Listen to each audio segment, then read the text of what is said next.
Hello hi dear friends, എല്ലാവർക്കും നമ്മുടെ പുതിയ വീഡിയോയിലേക്ക് ഒരിക്കൽ കൂടി സ്വാഗതം. അപ്പോൾ ഇന്ന് ഞാൻ വന്നിട്ടുള്ളത് ഡെർമാപ്ലൈനിങ് അഥവാ ഫേഷ്യൽ ഷേവിങ്, നമ്മുടെ മുഖത്തെ ചെറിയ ചെറിയ രോമങ്ങൾ എങ്ങനെയാണ് സിമ്പിളായിട്ട് റിമൂവ് ചെയ്യാം എന്നുള്ളതാണ് ഇന്നത്തെ വീഡിയോ. ഞാൻ എങ്ങനെയാണ് ചെയ്യുന്ന ആ ഒരു രീതിയാണ് നിങ്ങളുമായിട്ട് ഷെയർ ചെയ്യുന്നത്. അപ്പോൾ ഈ ഒരു പെൺകുട്ടികൾ ഫേഷ്യൽ ഷേവിങ് ചെയ്യുമ്പോഴത്തേക്കും മിക്കവർക്കുള്ള ഡൗട്ടായിരിക്കും, ഇത് ഭയങ്കരമായിട്ട് ഹെയർ വളർന്നു വരുമോ എന്നൊക്കെ ഉള്ളത് അല്ലേ.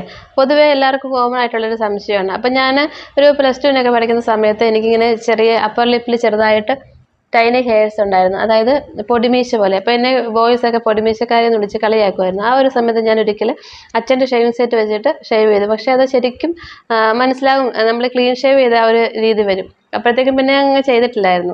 പിന്നെ എനിക്ക് തോന്നുന്നത് മാരേജ് ടൈമൊക്കെ ആയപ്പോഴത്തേക്കും ബ്യൂട്ടി പാർലർ ത്രെഡ് ചെയ്യാൻ വേണ്ടി പോയ സമയത്താണ് അപ്പർ ലിപ്പിൽ അവർ ത്രെഡ് ചെയ്ത് കളഞ്ഞത്. അത് പിന്നെ കുറേ നാൾ കഴിഞ്ഞിട്ടാണ് വന്നത്. പിന്നീട് ഞാൻ അങ്ങോട്ട് ഹെയർ റിമൂവ് ചെയ്ത് കൊടുത്തിട്ടില്ല. പിന്നെ മഞ്ഞളൊക്കെ ഇട്ട് നോക്കുമായിരുന്നു, പക്ഷെ അതൊന്നും എഫക്റ്റീവ് ആയിട്ടില്ലായിരുന്നു. അങ്ങനെ നമ്മൾ യൂട്യൂബ് ചാനലൊക്കെ തുടങ്ങിയ പിന്നെയാണ് കുറച്ചുകൂടെ എന്താ പറയുന്നത്, സ്കിൻ കെയർ ഒക്കെ ചെയ്യാൻ തുടങ്ങിയത്. അങ്ങനെ സ്കിൻ കെയർ ഒന്നും നേരത്തെ ചെയ്യത്തില്ലായിരുന്നു. ഫേസ് ഒന്ന് ക്ലീൻ ചെയ്യും, അല്ലെങ്കിൽ പൗഡർ ഇടും, കൺമഷി ഇടും, അത്രയൊക്കെ ചെയ്യത്തുള്ളായിരുന്നു. അല്ലാണ്ട് ഇങ്ങനെ കണ്ണൊന്നും നന്നായിട്ട് എഴുതുക അങ്ങനെയൊന്നും ചെയ്യത്തില്ലായിരുന്നു. അപ്പോഴത്തേക്കും ആ ഒരു സമയത്താണ് ഞാൻ ഈ ലേസറിനെ കുറിച്ച് അറിയാൻ ഇടയായത്. ഇപ്പോൾ ഫ്രണ്ട്സുമായിട്ടൊക്കെ സംസാരിച്ചപ്പോൾ അന്ന് മുതലാണ് ഈ ലേസർ വാങ്ങാൻ തുടങ്ങി. ഇപ്പോൾ കുറേ നാളുകളായിട്ട് ഞാൻ ഈ ലേസർ ചെയ്യുന്നുണ്ട്. ലേസർ ബ്ലേഡ് വെച്ചിട്ടാണ് ക്ലീൻ ചെയ്യുന്നത്. അപ്പോൾ ഇത് ഇങ്ങനെ ഒരു കവറിൽ 3 എണ്ണമായിട്ടാണ് കിട്ടുന്നത്. ഇതിൻ്റെ ബാക്കിൽ ഇൻസ്ട്രക്ഷൻസ് എഴുതിയിട്ടുണ്ട് ഇതെങ്ങനെയാണ് യൂസ് ചെയ്യാന്നുള്ളത്. അപ്പം നമ്മൾ സാധാരണ ബ്ലേഡ് വെച്ചിട്ട്, സാധാരണ ഷേവ് ചെയ്യുന്ന ഷേവിംഗ് ബ്ലേഡ് വെച്ചിട്ട് എടുക്കുകയാണെന്നുണ്ടെങ്കിൽ പെട്ടെന്ന് തന്നെ ഇപ്പം 2-3 ദിവസത്തിനുള്ളിലൊക്കെ ഹെയർ ഇങ്ങനെ വളർന്നു വരും. പക്ഷേ ഈ ലേസർ ബ്ലേഡ് വെച്ചിട്ട് ചെയ്യുകയാണെന്നുണ്ടെങ്കിൽ നമ്മൾ ത്രെഡ് ചെയ്യുന്നൊക്കെ ആ ഒരു സമയമുണ്ടല്ലോ, അങ്ങനെ കുറച്ച് 2-3 വീക്സ് ഒക്കെ കഴിഞ്ഞതിന് ശേഷമാണ് എനിക്ക് വന്നിട്ടുള്ളൂ കേട്ടോ, ഹെയർ റിമൂവ് ചെയ്തതിന് ശേഷം. എനിക്ക് ഒരുപാട് ഹെയർ ഒന്നും ഇല്ല, വളരെ ടൈനി ഹെയർസ് ആണ്. അത് കുറേ നാളുകൾക്ക് ശേഷമാണ് ഞാൻ പിന്നെ ചെയ്ത് കൊടുക്കാറുള്ളൂ. അപ്പോൾ ഇപ്പോൾ ചെയ്തിട്ട് കുറേ നാളായി, എനിക്കൊന്ന് ഒരു മാസത്തോളമായി. പക്ഷേ എനിക്ക് അങ്ങനെ അധികം 1-2 ഹെയർ അവിടെ ഇവിടെ വന്നിട്ടുള്ളൂ. അപ്പോൾ എനിക്ക് വന്നേക്കുന്ന ഒരു രീതിയാണ് ഞാൻ പറയുന്നത്. അപ്പോൾ ഇതാണ് ലേസർ ബ്ലേഡ്, കണ്ടോ, കാണിച്ചു തരാം. ഇങ്ങനെ ഒരു ക്യാപ്പ് ഉണ്ട്, ഇങ്ങനെയാണ് അതിൻ്റെ ബ്ലേഡ് വരുന്നത്, കണ്ടോ. അപ്പോൾ ഇതെങ്ങനെയാണ് ചെയ്യുന്നത് സ്റ്റെപ്പ് ബൈ സ്റ്റെപ്പായിട്ട് പറഞ്ഞു തരാം. അപ്പോൾ ആദ്യം തന്നെ ഫേസ് നന്നായിട്ടൊന്ന് ക്ലീൻ ചെയ്യണം. അപ്പം ഞാനൊന്ന് ഫേസ് ക്ലീൻ ചെയ്തിട്ടുണ്ട്. നമ്മൾ മേക്കപ്പ് ഒന്നും ഇല്ലാണ്ട് വേണം ഈ ഒരു എന്താ പറയുന്നത്, ഷേവ് ചെയ്ത് കൊടുക്കാനായിട്ട്. മേക്കപ്പോട് കൂടി ചെയ്തിട്ടുണ്ടെങ്കിൽ അത് മുഖത്ത് ഇൻഫെക്ഷനും അല്ലെങ്കിൽ പിമ്പിൾ വരാനൊക്കെയുള്ള സാധ്യതയുണ്ട്. അപ്പം ഞാൻ നന്നായിട്ടൊന്ന് ക്ലീൻ ചെയ്തിട്ടുണ്ട്. അതിനുശേഷം നമുക്ക് എവിടെയാണോ നമ്മൾ ചെയ്യേണ്ടത് അവിടെ അലോവേറ ജെല്ല്, ഞാൻ അലോവേറ ജെല്ല് വെച്ചിട്ടാണ് ചെയ്യുന്നത്. ഇപ്പം മൊത്തത്തിലായിട്ട് അലോവേറ ജെല്ല് കൊടുക്കുന്നത്. ഞാൻ ആദ്യം എൻ്റെ നെറ്റിയിലെ പോർഷനാണ് ചെയ്യുന്നത്. ഒട്ടങ്ങോട്ട് മാറ്റിയേക്കാം.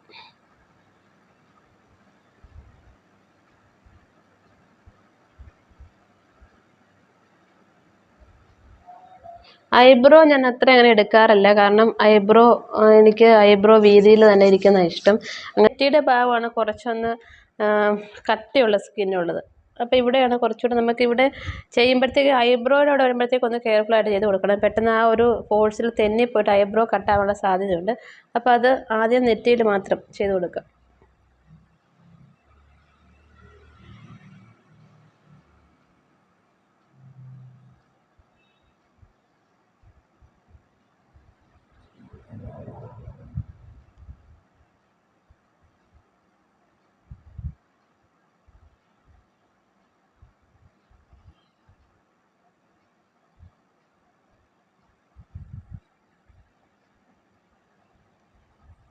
ഐബ്രോയുടെ അവിടെ ചെയ്യുമ്പോൾ ഇവിടെ ഒന്ന് വരച്ച് പിടിച്ചതിന് ശേഷം പതിയെ വേണം, ജെൻറ്റിലായിട്ട് വേണം ചെയ്യാനായിട്ട്. പെട്ടെന്ന് ആ നെറ്റിയിലുള്ള ഫോഴ്സിൽ തന്നെ ഐബ്രോയുടെ കൂടെ ചെയ്തിട്ടുണ്ടെങ്കിൽ ചിലപ്പോൾ ഇവിടെ കട്ടായിട്ട് പോകും. അപ്പോൾ ഇവിടെ മാത്രം ശ്രദ്ധിച്ചത്, ഞാൻ താഴെ ഭാഗം എടുത്ത് കൊടുക്കത്തില്ല, കാരണം എനിക്ക് ആ വീതിയിൽ തന്നെ ഇരിക്കുന്നതാണ് ഇഷ്ടം. അപ്പോൾ നമ്മൾ നെറ്റി ഒന്ന് ക്ലീൻ ചെയ്തിട്ടുണ്ട്. ഇനി മെയിനായിട്ട് ഞാൻ ചെയ്ത് കൊടുക്കുന്നത് നമ്മുടെ അപ്പർ ലിപ്പിലാണ്, പിന്നെ താടിയിലും. എനിക്ക് ഈ ഒരു ഭാഗത്താണ് എനിക്ക് വരാറുള്ളത്. ഫേസ് മൊത്തം അങ്ങനെ എനിക്ക് വരാറില്ല. താടിയിൽ ചെയ്യുമ്പോൾ നമ്മളൊന്ന് വലിച്ചിടും, ഇങ്ങനെ ചുണ്ട് വെച്ചിട്ടൊന്ന് ഇങ്ങനെ പിടിച്ചാൽ മതി.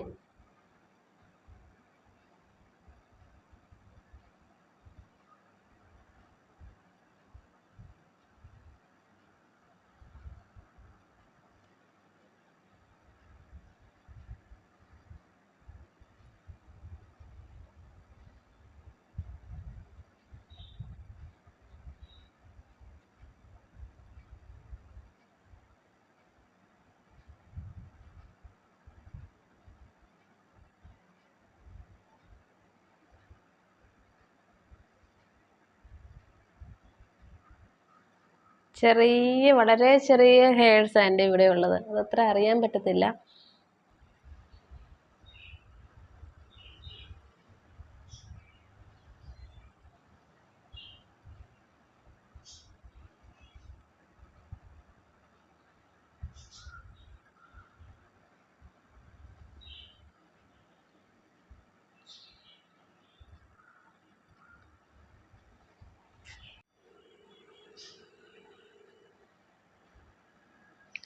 മൂക്കിൽ പൊതുവേ ഹെയർസ് ഒന്നും അങ്ങനെ വരത്തില്ല. പക്ഷെ മൂക്കിൽ മെയിനായിട്ട് ചെയ്ത് കൊടുക്കുന്നത് നമ്മൾ ഈ ഡെഡ് സ്കിൻ ഒന്ന് കളയാൻ വേണ്ടിയിട്ട് മാത്രമാണ് കേട്ടോ.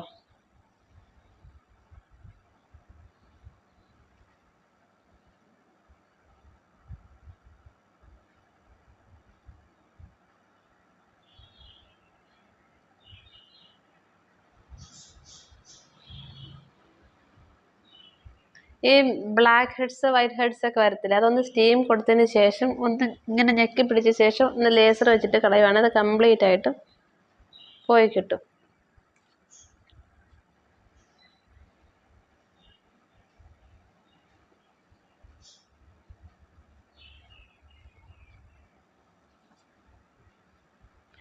നേരത്തെക്കാലം കൂടുതൽ ഫേസ് കുറച്ചുകൂടെ ഒന്ന് ബ്രൈറ്റ് ആയിട്ടുണ്ട്. ഇവിടുത്തെ ആ ഹെയർസ് ഒക്കെ പോയിട്ടുണ്ട്. അപ്പം ഇപ്പോഴേ ഹെയർസ് ഒക്കെ ശരിക്ക് പോയിട്ടുണ്ട്, കണ്ടോ.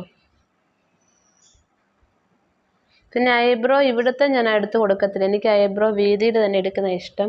അപ്പം ഞാൻ മുകളിൽ നിന്നൊന്ന് ചെയ്ത് കൊടുത്തിട്ടുണ്ട്, കണ്ടോ. ഈ ഇവിടുത്തെ ചെറിയ ചെറിയ ഹെയർസ് ഒന്നും ഞാൻ അങ്ങനെ കളയുന്നില്ല.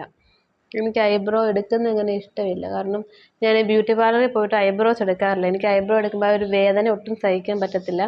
അതിങ്ങനെ പിന്നെ പറിച്ചെടുക്കുമ്പോൾ ഉള്ള വേദന ഉണ്ടല്ലോ, അത് ഭയങ്കര പ്രയാസം. അതുകൊണ്ട് ബ്യൂട്ടി പാർലറിൽ പോയിട്ട് എനിക്ക് തോന്നുന്നത് കല്യാണ സമയത്ത് എന്തോ ആണ് ബ്യൂട്ടി പാർലറിൽ പോയിട്ട് ഐബ്രോ എടുത്തത്. അതിന് ശേഷം എടുത്തിട്ടേ ഇല്ല. അതിൻ്റെ ആ ഒരു പെയിൻ എനിക്ക് സഹിക്കാൻ പറ്റത്തില്ലാത്തതുകൊണ്ട്. അപ്പം ഞാൻ ഐബ്രോ ഷേപ്പ് ചെയ്ത് കൊടുക്കുമ്പോൾ മുകളിൽ നിന്ന് മാത്രം ഒന്ന് ഷേപ്പ് ചെയ്ത് കൊടുക്കും. പിന്നെ എനിക്കിങ്ങനെ വീതിയിൽ തന്നെ ഇരിക്കുന്നതാണ് എൻ്റെ ഫേസിന് നല്ലത്. അതുകൊണ്ട് ഞാനിങ്ങനെ ഒരുപാട് കർവ് പോലെ ആക്കി കൊടുക്കാറില്ല, ഇങ്ങനെ തന്നെ ചെയ്യാറുള്ളൂ. മുകളിൽ നിന്ന് ജസ്റ്റ് ഷേപ്പാക്കി കൊടുക്കും, താഴെ ഇതുപോലെ തന്നെ ഐബ്രോ ഇരിക്കുന്നത്, കണ്ടോ. ഈ ഒരു ഷേപ്പിൽ തന്നെയാണ് എനിക്കതാണ് ഇഷ്ടം, അതുകൊണ്ടാണ്. അപ്പം ഞാനെല്ലാം മെയിനായിട്ട് ഞാൻ അപ്പർ ലിപ്പിലെടുക്കും, നെറ്റിയിലെടുക്കും, പിന്നെ താടിയിലെടുക്കും. ഈ ചീക്സിൽ അങ്ങനെ എടുക്കാറില്ല. ചീക്സിൽ അങ്ങനെ ഹെയർസ് ഇല്ല എനിക്ക്, അതുകൊണ്ട് ഞാൻ എടുക്കാറില്ല. പിന്നെ ഇവിടുത്തെ കൃതാവ് എനിക്ക് അങ്ങനെ തന്നെ അത് ഞാൻ കട്ട് ചെയ്ത് കളയത്തില്ല. ഇത്രയും മാത്രമേ ഉള്ളൂ. അപ്പോൾ ഇനി ഞാനൊന്ന് ഐസ് ക്യൂബ് വെച്ചിട്ടൊന്ന് അപ്ലൈ ചെയ്ത് കൊടുക്കുക. ഐസ് ക്യൂബ് നമ്മൾ എന്തായാലും ചെയ്തല്ലേ, അതുകൊണ്ട് ഐസ് ക്യൂബ് വെച്ചിട്ടൊന്ന് ക്ലെൻസ് ചെയ്ത് കൊടുക്കുക. ഇത് താഴെ പോയി. ഇത് കണ്ടോ, ഐസ് ക്യൂബ് വെച്ചിട്ട്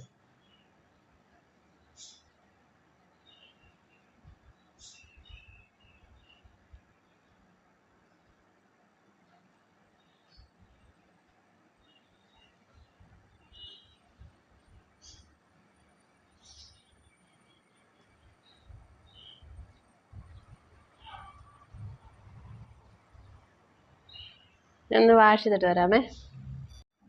ഇപ്പോൾ ഐസ് ക്യൂബ് വെച്ചിട്ട് നന്നായിട്ട് ഫേസ് ഒന്ന് ക്ലീൻ ചെയ്തെടുത്തിട്ടുണ്ട്. അപ്പം നമ്മൾ ഷേവ് ചെയ്യുമ്പോൾ ചെറിയൊരു പുകച്ചിലെല്ലാം നീറുന്ന പോലെ വരത്തില്ലേ, അതൊന്ന് ഒഴിവാക്കാനായിട്ടാണ് ഈ ഒരു ഐസ് ക്യൂബ് വെച്ചിട്ട് മുഖം നന്നായിട്ടൊന്ന് സ്പ്രെഡ് ചെയ്ത് കൊടുക്കുന്നത്.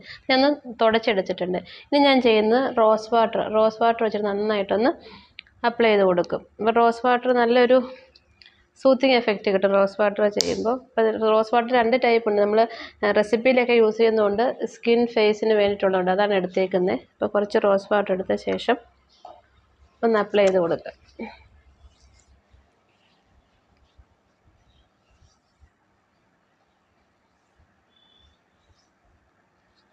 റോസ് വാട്ടർ സ്പ്രേ ചെയ്യുന്ന ടൈപ്പ് കിട്ടും, അതാണെങ്കിലും നിങ്ങൾ യൂസ് ചെയ്താൽ മതി. ഞാനിപ്പോൾ ഇതാണ് യൂസ് ചെയ്യുന്നത്. ഇനി ഞാൻ ചെയ്യുന്നത് ഒരു സൺസ്ക്രീൻ ഇട്ട് കൊടുക്കും. ഞാനിപ്പോൾ ഇവിടെ ഈ സൺസ്ക്രീൻ ഉപയോഗിക്കുന്നത് ന്യൂട്രോജനയുടെ, എനിക്ക് എൻ്റെ ഒരു ഫേവറേറ്റ് സൺസ്ക്രീനാണ്. അപ്പം ഞാൻ ഡോക്ടർ ഷേത്തിൻ്റെ ഒരു സൺസ്ക്രീൻ റിവ്യൂ കാണിച്ചിട്ടുണ്ട്, അതും നല്ലതാണ്. പക്ഷേ ഇത് കുറച്ചുകൂടെ ലൈറ്റാണ്, ഇതിന് വൈറ്റ് കാസ്റ്റ് ഒന്നും അങ്ങനെ അറിയത്തില്ല. SPF 50 ആണ്. നല്ലൊരു സൺസ്ക്രീനാണ് ന്യൂട്രോജനയുടെ.